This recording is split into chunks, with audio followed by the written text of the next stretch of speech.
भूत की आवाज में बुलाता है गांव का कुआं। शुरुआत। उत्तर भारत के एक दूर दराज गांव पत्थर गांव में एक प्राचीन कुआं था। बहुत पुराना, काई से भरा हुआ और हमेशा शांत। लेकिन गांव वाले उस कुएं के पास जाना पसंद नहीं करते थे, खासकर रात के वक्त, क्योंकि कहा जाता था कि वहां से रात के समय किसी लड़की की आवाज आती है जो नाम लेकर लोगों को पुकारती है। एक रात गांव का लड़का राहुल, जो शहर से छुट्टियों में आया था, दोस्तों के साथ गप्पे मार रहा था। तभी उसने सुना, राहुल, राहुल, पानी ला दो। उसने पलट कर देखा, कोई नहीं था। सब दोस्त चौंक गए।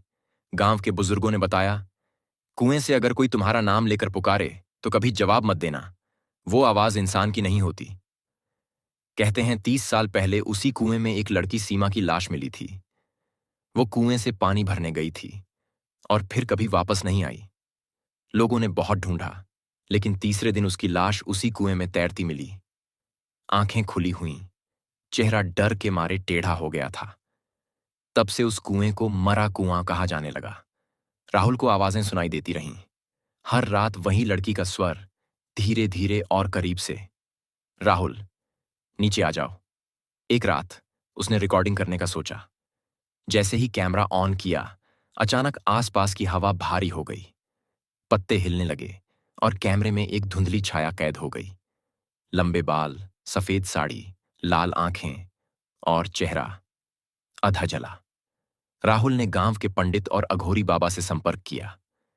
उन्होंने बताया कि सीमा की आत्मा को कभी मुक्ति नहीं मिली, क्योंकि मरने से पहले वो किसी से इंसाफ की भीख मांग रही थी। उसे किसी ने कुएं में धक्का दिया था। ये आत्महत्या नहीं, हत्या थी। राहुल ने सच्चाई जानने की ठानी। गांव की बूढ़ी औरत ने बताया, तेरे दादाजी उस दिन कुएं के पास थे, उन्हीं से कुछ छिपा है। राहुल ने अपने दादाजी से बात की, और जो राज खुला वो दहला देने वाला था। राहुल के दादाजी ही सीमा के प्रेमी थे, और जब उसने शादी की जिद की, उन्होंने उसे धक्का दे दिया था, बदनामी के डर से।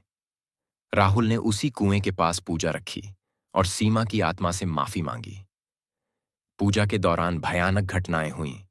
हवा में उड़े दीपक, फटी हुई जमीन और चीखती आवाजें। आखिरी बार आवाज आई, अब चैन मिला, राहुल। और फिर कुआं हमेशा के लिए शांत हो गया।